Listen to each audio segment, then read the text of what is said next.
তার সকল সৃষ্টিকেই খুব ভালোবাসেন, আর এই জন্যই তিনি আমাদের সকল নেক চাওয়া পাওয়াগুলো পূরণ করে থাকেন। কিন্তু সমাজের কিছু এমন মানুষজন রয়েছে যারা কিনা তাদের অসৎ চাওয়া পাওয়াগুলো পূর্ণ করার জন্য ভুল পথ বেছে নেয়, মানে শয়তানের কাছে হাত পাতে, এবং যার ফলাফলও কিন্তু খুব ভয়ঙ্কর হয়। কারণ আমাদের মনে রাখা উচিত যে শয়তান মানুষের খোলা শত্রু। সে আর যাই হোক কখনোই মানুষের উপকার করতে পারে না। আজকে আমরা এমন একটি সত্যি কাহিনীর উপর ভিত্তি করে বানানো মুভি রুহ ফাসিককে এক্সপ্লেন করতে চলেছি। তো চলুন এক্সপ্লেনেশন শুরু করা যাক। তো মুভির শুরুতেই দেখা যায় জাহরা নামের একজন মহিলা তার মেয়ে আমিরাকে নিয়ে নামাজ পড়ছিল। এর মধ্যেই কেউ একজন জাহরাকে পেছন থেকে ছুরি আঘাত করে হত্যা করে। এতে করে তার স্বামী আকবর ও মেয়ে আমিরা কান্নায় ভেঙে পড়ে, কারণ আকবর জাহরাকে অনেক ভালোবাসতো।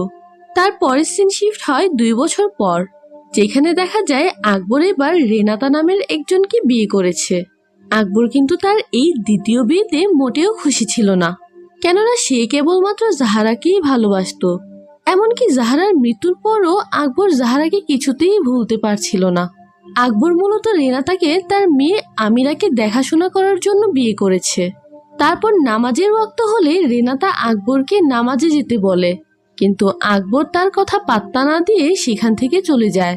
কারণ জাহরা মারা যাওয়ার পর থেকে আকবর এতটা ভেঙে পড়ে যে তার আল্লাহর প্রতি বিশ্বাস দুর্বল হয়ে গেছে এবং সে ইবাদত করাও একদম ছেড়ে দিয়েছে। আর এর কারণেই তার বন্ধু হাসান তাকে নিয়ে খুব চিন্তিত হয়ে পড়ে। সে মসজিদের ইমাম আবির সাথে আকবরের বিষয়টি নিয়ে আলোচনা করে। ইমাম তাকে বলে মাঝে মাঝে আকবরের সাথে দেখা করে তাকে সান্ত্বনা দিতে। তারপর দেখা যায় হাসান আকবরের বাড়িতে গিয়ে তাকে পজিটিভলি বোঝাতে থাকে, কিন্তু আকবর তার কোনো কথা না বুঝেই খুব ক্ষেপে যায়। সে সময় সেখানে আমিরা এসে উপস্থিত হয়। হাসান আমিরার মক্তবের শিক্ষক ছিল। আকবর আর আমিরাকে মক্তবে যেতে দিতে চাইতো না, যেহেতু তার আল্লাহর উপর বিশ্বাস হারিয়ে গেছে। কিন্তু হাসান ঠিক করে সে আমিরাকে বাসায় এসে কোরআন শিক্ষা দিবে। আকবরও এতে তেমন আপত্তি করেনি। তারপর দেখা যায় রেনাতা যখন ঘুমোচ্ছিল হঠাৎ করেই তার রুমের দরজাটি অটোমেটিক্যালি খুলে যায়। রেনাতা উঠে তার পাশে আকবরকে দেখতে না পেয়ে চেক করতে বাইরে গিয়ে আকবরকে দেখতে পায়। তারপর আকবর তাকে ঘুমোতে যাবে বলে রুমে চলে যায়। ঠিক সেই মুহূর্তে রেনাতার ফোনে আকবরের একটি টেক্সট মেসেজ আসে যে তার আজকে বাসায় ফিরতে অনেক লেট হয়ে যাবে। এটা দেখে রেনাতা রুমে গিয়ে দেখে সেখানে কেউই নেই। তখন হুট করেই রুমের দরজা বাইরে থেকে কেউ লক করে দেয়, আর রেনাতার উপরেও ভয়ঙ্কর দেখতে কেউ অ্যাটাক করে। পরের দিন সকালে রেনাতা আকবরকে সবকিছু জানায়, কিন্তু আকবর তার কোনো কথাই বিশ্বাস করছিল না। সে তখন আকবরের টেক্সট মেসেজটি প্রমাণ হিসেবে দেখাতে গিয়ে দেখে তার ফোনে আকবরের কোনো মেসেজই নেই। তারপর দেখা যায় আকবর একটি ভিশনে জাহরাকে দেখতে পাচ্ছিল। তখন সে তাকে তার মৃত্যু এবং খুনির ব্যাপারে জিজ্ঞাসা করে, কিন্তু জাহরা বলে যে আকবর সময় হলে সবকিছুই জানতে পারবে। তারপর আকবর ঘুম থেকে লাফ দিয়ে উঠে বসে, যার মানে আকবর এতক্ষণ জাহরাকে স্বপ্নে দেখছিল। তারপর সে উঠে ফ্রেশ হতে ওয়াশরুমে গেলে তাকে একটি খারাপ শক্তি বাইরে থেকে লক করে দেয়। এদিকে রেনা তার রুমের বাইরের একটি ওয়াশরুমে গেলে খারাপ শক্তিটি তাকেও লক করে দেয়, যার মানে বাড়ির 2টি ওয়াশরুমে 2জনকে আটকে রাখা হয়েছে, অথচ বাড়িতে তেমন কেউই ছিল না। রেনাতা কোনো রকমের দরজা খুলে ভয়ে দৌড়ে এসে দেখে আকবর দাঁড়িয়ে আছে। সে আকবরকে জড়িয়ে ধরতে দেখে আকবর সিঁড়ি দিয়ে নিচে নেমে আসছে, আর সে একটি বিভৎস কালো শয়তানকে ধরে আছে। এইটা দেখে সে প্রচন্ড চিৎকার করে। পরের দিন আকবর ইমাম আবির সাথে দেখা করতে যায় তার সমস্যার সমাধান চাইতে। ইমাম তাকে বলে আল্লাহর উপর ভরসা রাখতে, তিনিই সবকিছু ঠিক করে দিবেন। তারপর দেখা যায় হাসান যখন আকবরের বাসায় আমিরাকে পড়াচ্ছিল তখন সে সেখানে কোনো খারাপ শক্তির আভাস পায়। সেই রাতে আমিরা দেখে তাকে ভয়ঙ্কর দেখতে একটি বাচ্চা মেয়ে ডাকছে। মেয়েটি তাকে ডাকতে ডাকতে বাড়ির বেসমেন্টে নিয়ে যায়। সেখানে গিয়ে সে একটি বইয়ের ছিঁড়া পাতা খুঁজে পায়। ঠিক তখনই রেনাতা তাকে একটি ছুরি হাতে নিয়ে মারতে আসে। তারপর দেখা যায় রাতের বেলায় আমিরা যখন বসে কুরআন পাঠ করছিল তখন সে রেনাতার চিৎকার শুনতে পায়। আমিরা রেনাতার রুমে গিয়ে দেখে রেনাতা অদ্ভুতভাবে তার দিকে তাকায়। এতে সে ভয় পেয়ে হাসানকে ফোন কল করে এবং তার কাছে সাহায্য চায়। মানে ভাবা যায় এখানে আমিরা কতটা বুদ্ধিমত্তার পরিচয় দিয়েছে। এখানে আমি হলে তো বাড়ি থেকে দৌড়ে বের হয়ে যেতাম। আপনি হলে কি করতেন তা কমেন্ট করে জানাবেন কিন্তু। যাই হোক, হাসান সব শুনে ইমাম আবি থেকে অনুমতি নিয়ে আকবরের বাড়িতে আসে। সে ডাইরেক্ট রিনাতার রুমে গিয়ে তাকে পজেস করা শয়তানটিকে জিজ্ঞেস করে কেন সে এখানে এসেছে। শয়তানটি বলে, আমি এই মহিলাটিকে নিয়ে যেতে চাই, এর আত্মাকে নিয়ে যেতে চাই। এইসব শুনে হাসান সেই মুহূর্তেই আমিরাকে আকবরকে ডাকতে পাঠিয়ে দেয় আর নিজে কোরআনের আয়াত পড়া শুরু করে। এতে শয়তানটি কাবু হয়ে মাটিতে লুটিয়ে পড়ে রিনাতার শরীর ছাড়তে বাধ্য হয়। তখনই আকবর রুমে এসে পড়ে। আকবর এসে হাসানকে রিনাতার বেডরুমে দেখে ভুল বুঝে রেগে মেগে হাসানকে তার বাড়ি থেকে অপমান করে বের করে দেয়।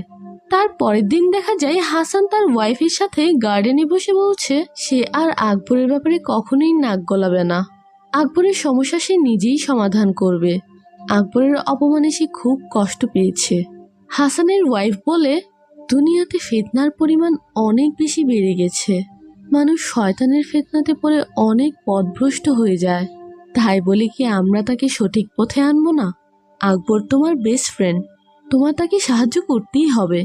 এরপর সেই রাতে রিনা তার রান্নাঘরে থালা বাসন ধোয়ার সময় শয়তানটি তাকে আবার ভয় দেখাতে শুরু করে। এত কিছুর পর এবার রিনাতা আকবরকে বলে এই বাড়ি ছেড়ে অন্য কোথাও চলে যেতে। কিন্তু আকবর যেহেতু রিনাতার কোনো কথা বিশ্বাস করত না, তাই তাকে মানা করে দেয়। এরপর আকবর এবার জাহারার কবরে গিয়ে দুঃখে কাঁদতে থাকে। তখন তার এক ছোটবেলার বন্ধু কেমাল তাকে দেখে ফেলে। পরের দিন কেমাল হাসানের বাড়িতে যায় আকবরের ব্যাপারে কথা বলতে। কেমালের কথা শুনে হাসান আবার আকবরকে নিয়ে চিন্তিত হয়ে পড়ে। তারপর দেখা যায় আমিরা রিনাতার চিৎকার শুনে তাকে খুঁজতে বেসমেন্টে যায়। সেখানে গিয়ে দেখে রিনাতা অসহায়ভাবে নিচে পড়ে আছে আর আমিরাকে দেখে সেখান থেকে চলে যেতে বলছে। আমিরা রিনাতার কথা না মেনে তাকে সাহায্য করতে যেই না এগিয়ে যাচ্ছিল, অমনি রিনাতাকে শয়তান জিনটি আবার পজেস করে ফেলে। এটা দেখে আমিরা দৌড়ে গিয়ে তার বাবাকে ডেকে আনে। আকবর এসে দেখে রিনাতা অজ্ঞান হয়ে মাটিতে পড়ে আছে। পরের দিন আকবর রিনাতার ব্যাপারটি নিয়ে ইমাম আবির কাছে যায়। আবি বলে, রিনাতার কথা শুনে আমি একটি কথাই বলতে পারি, যখন কোনো ব্যক্তি বলে সে জিন দেখতে পায়, হয়তো সে মিথ্যে কথা বলছে, নয়তো সে শয়তানের সাথে কোনো চুক্তি করেছিল। এর পরের সিন শিফট হয় আকবরের বাড়িতে, যেখানে রিনাতা একটি ভীষণ দেখে যে আমিরা তার দিকে ছুরি হাতে এগিয়ে আসছে আর তার পাগুলো উল্টো দিকে ঘোরানো, যেমনটা জিনেদের হয়ে থাকে বলে শোনা যায়। পরের দিন সকাল সকাল হাসান ও কেমাল আকবরের বাড়িতে এসে বলে আবি তাদেরকে আকবর ও রিনাতাকে চেক করতে পাঠিয়েছে। তারপর দেখা যায় রিনাতা অজ্ঞান অবস্থায় পড়ে আছে এবং তারা তিনজন তাকে ঘিরে বসে আছে। তারপর হাসান ও কেমাল যখন কোরআনের আয়াত পড়তে শুরু করে, রিনাতা হঠাৎ করেই উঠে বসে। তখন আমরা দেখি তার চোখ দুটো কুচকুচে কালো হয়ে গেছে এবং সে এবার হাসানের গলা চেপে ধরেছে। এইসব দেখে কেমাল আরো কিছু শক্তিশালী আয়াত পড়া শুরু করে। তখন জিনটি বলে রিনাতা ইবলিসের সাথে একটি চুক্তি করেছে যেটি সে এখন আর পূরণ করছে না, তাই ইবলিস তাকে রিনাতার আত্মা নিয়ে যেতে বলেছে। এরপর এইভাবেই একটা সময় শয়তান জিনটি হার মেনে রিনাতার শরীর ছাড়তে বাধ্য হয়।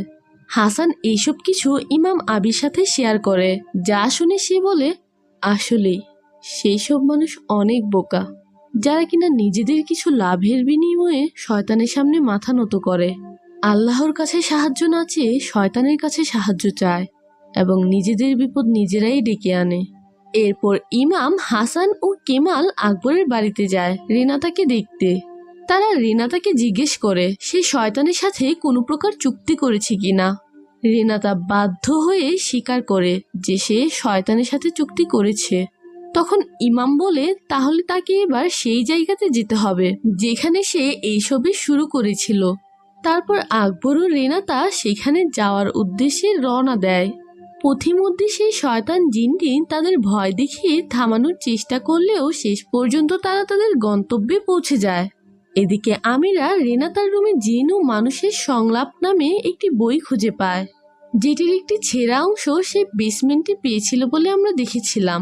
বইটিকে নিয়ে সে হাসান সহ ইমাম আবি ও কেমালকে দেখায় এটা দেখে আবি হাসান ও কেমালকে আকবর ও রেনাতাকে খুঁজতে যেতে বলে, কারণ সে বুঝতে পেরে যায় সেখানে তাদের খুব বড় ধরনের কোনো ক্ষতি হতে চলেছে।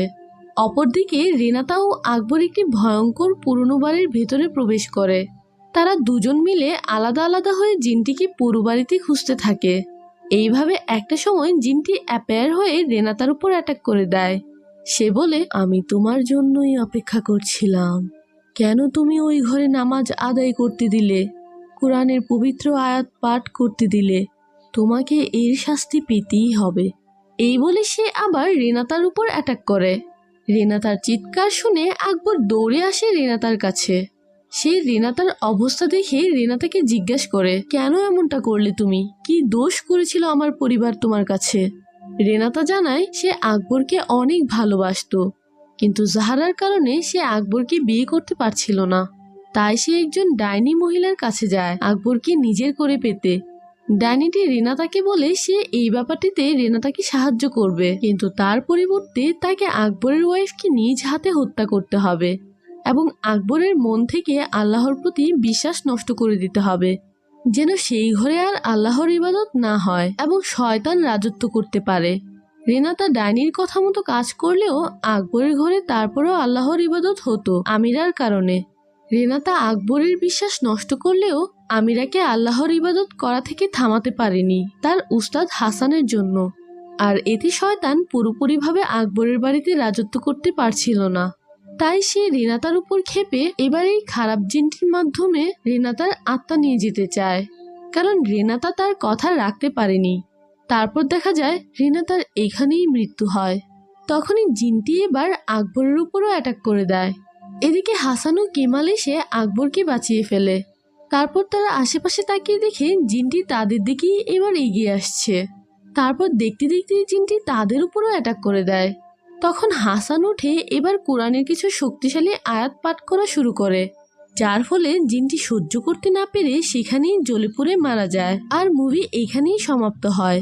তো আপনাদের কাছে ভিডিওটি ভালো লেগে থাকলে